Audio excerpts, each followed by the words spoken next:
साथियों नमस्कार, स्वागत है आपका अपने चैनल सक्सेस जंक्शन एक कदम सफलता की ओर में। और हम लेकर के आ गए हैं आपके लिए सभी प्रतियोगी परीक्षाओं की दृष्टि से अति महत्वपूर्ण स्टैटिक जीके के प्रश्न। टॉप 25 यहाँ पर लिखा है, लेकिन हम आपके लिए टॉप 20 प्रश्न लेकर के आए हैं। तो आज हम T20 यहाँ पर खेलने वाले हैं और आपको कमेंट बॉक्स में कमेंट करके ये भी बताना है कि 20 प्रश्नों में से कितने प्रश्न आपके सही निकले हैं। ये ऐसे कुछ चुने हुए प्रश्न हैं जो सीधे लक्ष्य पर निशाना लगाते हैं, यानी कि ये प्रश्न लगातार परीक्षाओं में पूछे जाते रहते हैं।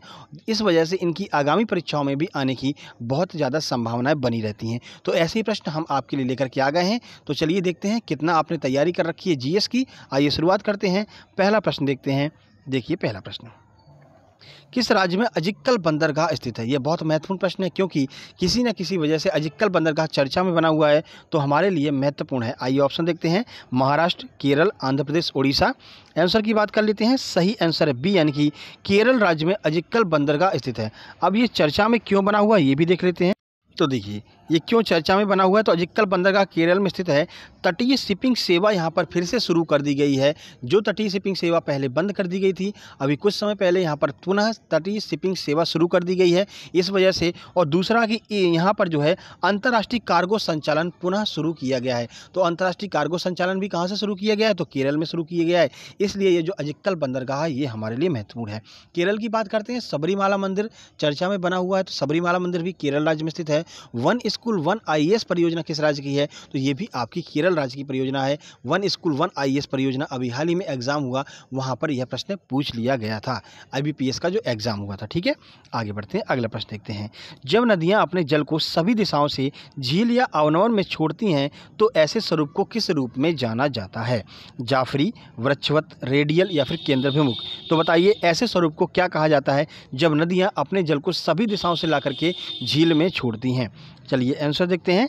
सही आंसर है डी, यानी कि ऐसे स्वरूप को केंद्रभिमुख कहा जाता है। एग्जाम्पल कौन सी झील है ये भी देख लेते हैं, तो आपको समझ में आ जाएगा कि क्या होता है केंद्रभिमुख। जब नदियां किसी झील या अवनवन में सभी दिशाओं से अपने जल का निर्वहन करती हैं, तो ऐसे स्वरूप को केंद्राभिमुख स्वरूप के रूप में जाना जाता है। इसका उदाहरण जो मणिपुर में लोकटक झील है वह इसका सीधा सीधा उदाहरण हो जाएगी। ठीक है, तो मणिपुर की लोकटक झील जो है वो एक तरह का केंद्राभिमुख झील का उदाहरण है। ये आपको याद रखना है, प्रश्न पूछा जा सकता है इनमें से कौन सी केंद्राभिमुख झील है। तो मणिपुर की जो लोकटक झील है वो केंद्राभिमुख झील हो जाएगी। मणिपुर आ गया तो मणिपुर की बात कर लेते हैं। तो जो आपका कैबुल लामझाओ जो नेशनल पार्क है, एकमात्र तैरता हुआ नेशनल पार्क, विश्व का एकमात्र तैरता हुआ नेशनल पार्क कैबुल लामझाओ मणिपुर में स्थित है। और वो जो कैबुल लामझाओ पार्क है वो लोकटक झील के ऊपर स्थित है, ये भी आपको याद रखना है। ठीक है, संगाई हिरण जो होते हैं वो भी लोकटक झील के आसपास ही पाए जाते हैं। इन्हें डांसिंग डियर के नाम से जाना जाता है।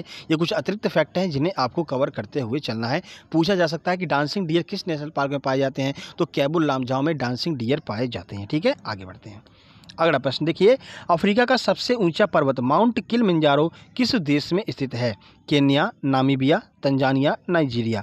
आइए आंसर देखते हैं। सही आंसर सी, यानी कि तंजानिया में अफ्रीका का सबसे ऊंचा पर्वत माउंट किलिमंजारो स्थित है। कुछ जानकारी देखिए। तो माउंट किलिमंजारो अफ्रीका की तंजानिया में स्थित है। यह अफ्रीका महाद्वीप की सबसे ऊंची चोटी है। सबसे ऊंची चोटी जो है अफ्रीका महाद्वीप की वो कौन सी है? माउंट किलिमंजारो है। इसकी ऊंचाई कितनी है? तो 5895 मीटर की ऊंचाई पर यह माउंट किलिमंजारो की ऊंचाई है। तंजानिया राज्य में स्थित है। यह प्रश्न यूपी SSC पीईटी का जो अभी एग्जाम हुआ है उसमें यह प्रश्न पूछ लिया गया था कि माउंट किलिमंजारो किस देश में स्थित है? तो याद रखिएगा अफ्रीका के तंजानिया में स्थित है। ठीक है, आगे बढ़ते हैं। अगला प्रश्न देखते हैं। साबरमती नदी भारत के किस राज्य से निकलती है? उद्गमित किस राज्य से होती है? कहाँ से इसका उद्गम होता है? उत्तर प्रदेश, गुजरात, पश्चिम बंगाल, राजस्थान? आइए आंसर देखते हैं। सही आंसर है डी, यानी कि राजस्थान से इसका उद्गमन होता है। और यह प्रश्न कहाँ से पूछा जाता है? तो इसमें प्रश्न ये बनता है कि जो गुजरात की राजधानी गांधीनगर है वो किस नदी के किनारे स्थित है? तो याद रखिएगा साबरमती नदी के किनारे गुजरात की राजधानी गांधीनगर स्थित है। यह प्रश्न कई बार बना हुआ है। ठीक है, देखिए इसकी जानकारी। तो साबरमती नदी राजस्थान के उदयपुर जिले की कोहड़ी तहसील में अरावली की पहाड़ियों से निकलती है। ठीक है, तो अरावली की पहाड़ियों से साबरमती नदी का उद्गम होता है जो कि राजस्थान में स्थित है। उसके बाद गुजरात की राजधानी जो गांधीनगर है वो साबरमती नदी के किनारे स्थित है। यह आपको याद रखना है। ठीक है, आगे बढ़ते हैं। अगला प्रश्न देखते हैं।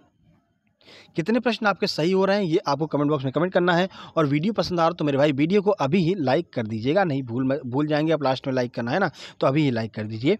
निम्नलिखित में से कौन सा राजवंश सबसे पुराना है? मौर्य, गुप्त, कुषाण या फिर कण्व? आइए आंसर देखते हैं। सही आंसर ए यानी कि मौर्य राजवंश जो है वो सबसे पुराना राजवंश है। आइए देखते हैं कब से शुरुआत हुई थी। तो मौर्य राजवंश सबसे पुराना राजवंश है जिसकी स्थापना चंद्रगुप्त मौर्य ने की थी, जो 325 ईसा पूर्व से 150 ईसा पूर्व तक भारत के उपमहाद्वीप में मौजूद था। ठीक है, तो याद रखिएगा सबसे पुराना राजवंश मौर्य राजवंश है, 325 ईसा पूर्व। किसने स्थापना की थी? तो चंद्रगुप्त मौर्य के द्वारा स्थापना की गई थी इस राजवंश की। इन चारों ऑप्शन में सबसे पुराना जो है मौर्य राजवंश है। ठीक है, चलिए आगे बढ़ते हैं। चंद्रगुप्त मौर्य का गुरु कौन था? तो कौटिल्य जो है, जिन्हें विष्णुगुप्त के नाम से भी जाना जाता है, ये चंद्रगुप्त मौर्य के गुरु थे। ठीक है, याद रखिएगा। विशाखदत्त द्वारा लिखित मुद्रा राक्षस कौन सी भाषा में लिखा गया है? तमिल, पाली, संस्कृत या फिर हिंदी? आइए आंसर देखते हैं। सही आंसर है सी यानी कि संस्कृत भाषा में विशाखदत्त द्वारा मुद्रा राक्षस को लिखा गया है, यह याद रखिएगा आप। देखिए कुछ जानकारी, तो मुद्रा राक्षस को विशाखदत्त के द्वारा लिखा गया था, इसे संस्कृत भाषा में लिखा गया था। विशाखदत्त की अन्य रचनाएं कौन सी जो पूछी जाती हैं परीक्षाओं में? तो देवी चंद्रगुप्तम और राघवानंद नाटक जो है वो यहाँ पर विशाखदत्त की अन्य रचनाएं हैं जो परीक्षा में पूछ ली जाती हैं। तो मुद्रा राक्षस, देवी चंद्रगुप्तम और राघवानंद, इनको आपको याद रखना है, विशाखदत्त की ये रचनाएं हैं। आगे बढ़ते हैं। वैदिक काल में किस जानवर को अघन्या नाम से जाना जाता था? कुत्ता, बैल, गाय या फिर शेर? यह इतिहास का बहुत फेमस प्रश्न है, कई बार पूछा गया है। सही आंसर है सी यानी कि गाय को यहाँ पर अघन्या के नाम से जाना जाता है। ठीक है, तो वैदिक काल में गाय को अघन्या माना गया है, जिसका अर्थ होता है ना मारने योग्य, यानी कि गाय को मारा नहीं जाता था, इसीलिए गाय को अघन्या कहा जाता था वैदिक काल में, याद रखिएगा। आगे बढ़ते हैं, अगला प्रश्न देखते हैं।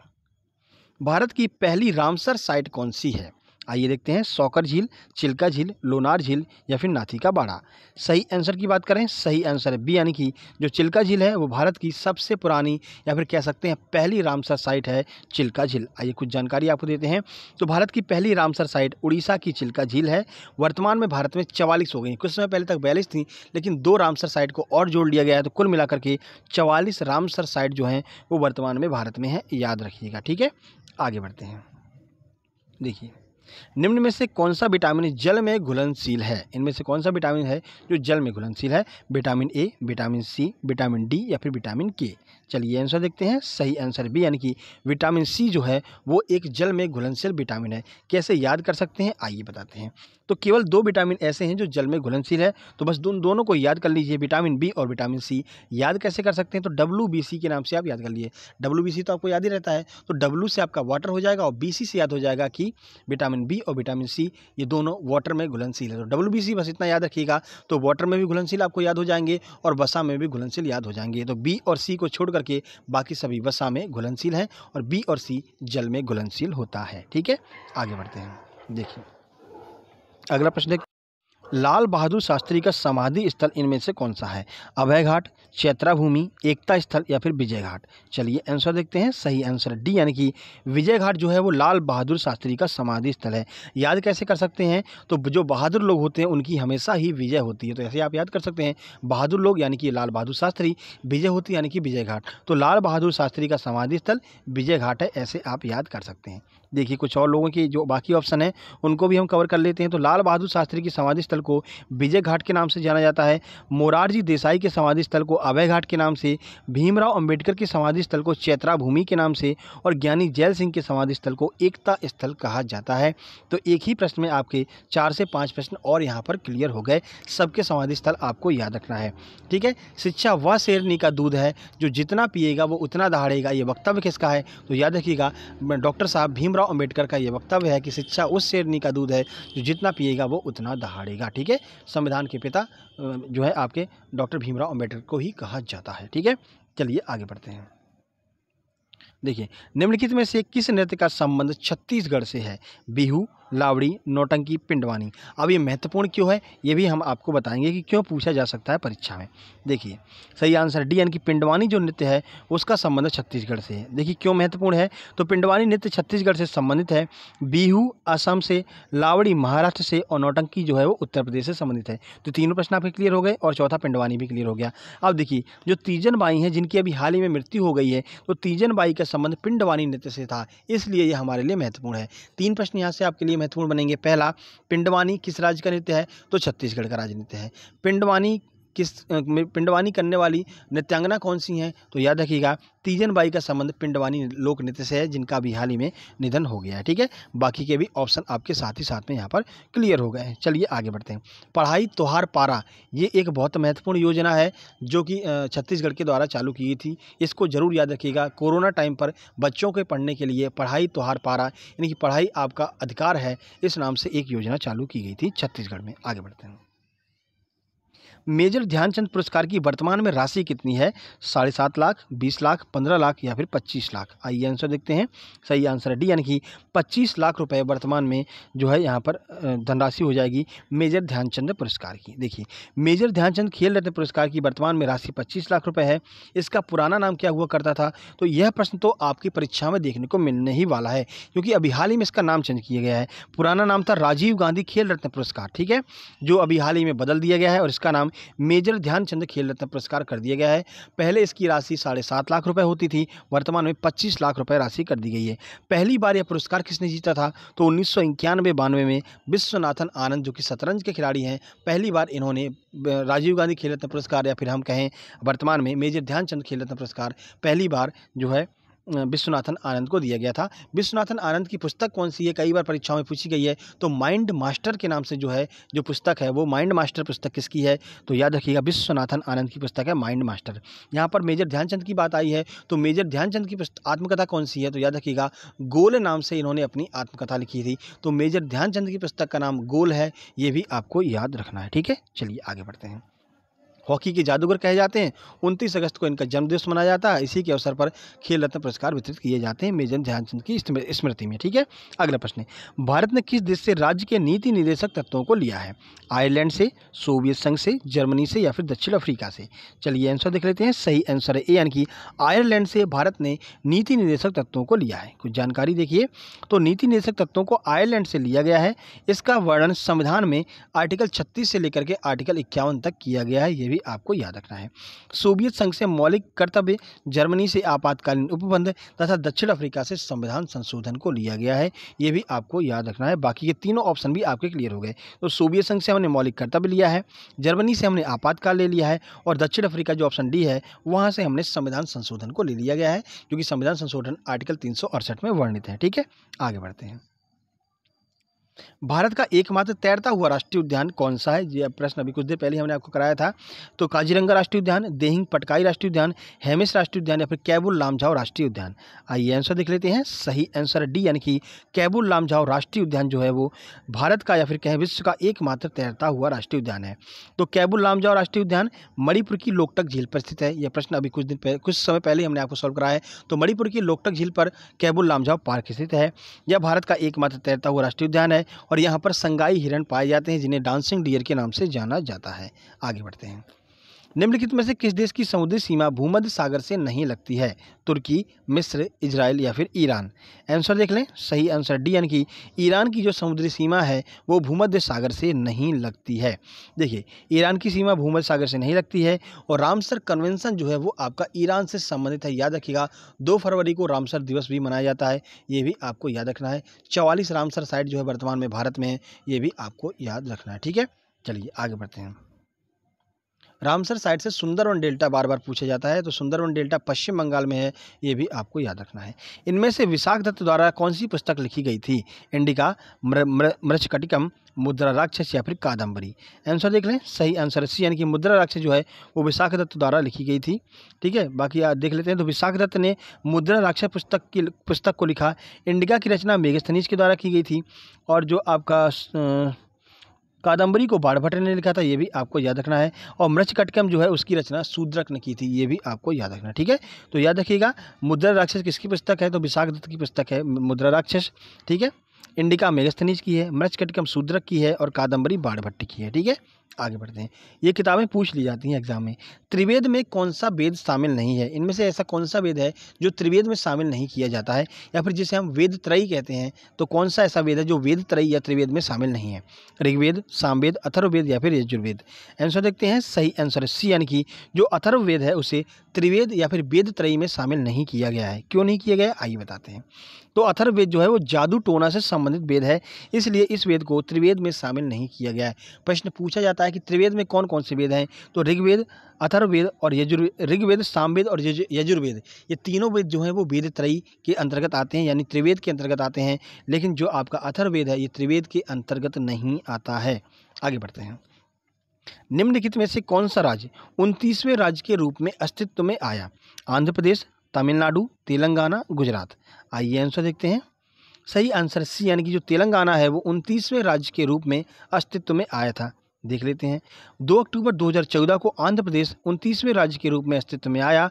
हालांकि वर्तमान में भारत में कितने राज्य हैं, तो वर्तमान में भारत में 28 राज्य हैं, यह भी आपको याद रखना है। ठीक है, 29वां राज्य तेलंगाना बना था, लेकिन जो जम्मू कश्मीर था, जम्मू कश्मीर को अलग करके जम्मू कश्मीर और लद्दाख दोनों केंद्र शासित प्रदेश बना दिए गए हैं। ठीक है, चलिए आगे बढ़ते हैं। इनमें से कौन सा संविधान सभा की प्रारूप समिति का सदस्य नहीं था? प्रारूप समिति आपको याद रखना है, क्योंकि प्रारूप समिति से प्रश्न बार बार परीक्षाओं में बनते हैं। NG Iyengar, KM Munshi, BN Rao या फिर मोहम्मद सादुल्लाह। आंसर की बात करें, सही आंसर सी, यानी कि जो BN राव हैं वो प्रारूप समिति के अध्यक्ष नहीं थे या फिर प्रारूप समिति में शामिल नहीं थे। तो BN राव एक संवैधानिक सलाहकार थे और बाकी जो अन्य सभी लोग हैं वो सभी लोग प्रारूप समिति में शामिल थे। भारतीय संविधान का प्रथम प्रारूप भी BN राव के द्वारा ही तैयार किया गया था। ठीक है, तो प्रथम प्रारूप किसने तैयार किया था, तो BN राव ने तैयार किया था। संवैधानिक सलाहकार कौन थे, तो BN राव थे, लेकिन ये प्रारूप समिति के सदस्य नहीं थे। प्रारूप समिति के अध्यक्ष कौन थे, तो बाबा साहेब भीमराव अम्बेडकर जो हैं वो प्रारूप समिति के अध्यक्ष थे। ये आपको याद रखना है। आगे बढ़ते हैं। तो ये आपके 20 महत्वपूर्ण प्रश्न थे। कितने प्रश्न आपके सही निकले हैं पहले लाइक कीजिए, उसके बाद कमेंट कीजिए। ठीक है, चलिए कल के प्रश्न की बात कर लेते हैं। तो कल हमने आपसे पूछा था कि कादम्बरी की रचना किसने की थी, जिसमें कि सॉरी कादम्बरी नहीं, यहाँ पर कुछ और प्रश्न पूछा था। राजतरंगिणी, हाँ, राजतरंगिणी की रचना किसने की थी, जिसमें कश्मीर के इतिहास का वर्णन है। सही आंसर है कल्हड़ ने राजतरंगिणी की रचना की थी। चलिए देखते हैं किस किसने सही आंसर दिया है। तो रूबी गिरी ने कल्हड़ बताया है, उसके बाद पुरुषोत्तम परमार ने कल्हड़ बताया है। A to Z study club का कहना है नाइस भैया, योर यंगर ब्रदर, बहुत बहुत धन्यवाद A to Z। उसके बाद में सुनील कुशवाहा का कहना है राजतरंगिणी, और काफ़ी अच्छी उन्होंने जानकारी दी है, धन्यवाद सुनील कुशवाहा जी। राहुल मालवीय ने भी कल्हड़ बताया है। उसके बाद में सचिन पारासर ने भी यहाँ पर कल्हड़ बताया। बहुत बहुत धन्यवाद आप लोगों का कमेंट बॉक्स में कमेंट करने के लिए। आइए देखते हैं आज का प्रश्न, जिसे कमेंट बॉक्स में कमेंट करना है। देखिए वीडियो थोड़ा जल्दी बन रही, तो हो सकता है कुछ लोग यहाँ पर कमेंट किए हों लेकिन उनका जो है नाम इसमें नहीं आ पाए, माफ़ी चाहते हैं उसके लिए। वीडियो हम थोड़ा जल्दी यहाँ पर अपडेट कर रहे हैं। ठीक है, देखिए महामना के नाम से किस महापुरुष को जाना जाता है? चलिए क्लू हम आपको दे देते हैं। इनके नाम के अंत में मालवीय आता है। अब आप कमेंट बॉक्स में कमेंट करके बता सकते हैं। इन्होंने बनारस हिंदू विश्वविद्यालय यानी कि BHU की स्थापना की थी। अब भी आप बता सकते हैं। तो महामना के नाम से किसे जाना जाता है, कमेंट बॉक्स में कमेंट करके जरूर बताइएगा। ठीक है, वीडियो पसंद आए वीडियो को लाइक कीजिए, दोस्तों के पास शेयर कीजिए, चैनल को सब्सक्राइब करके नोटिफिकेशन बेल जरूर दबा लीजिए, जिससे कि समय समय पर आपके लिए वीडियो आती रहे। जल्दी मिलते हैं एक नई वीडियो में, तब तक के लिए नमस्कार, धन्यवाद, साथ बनाए रखिएगा।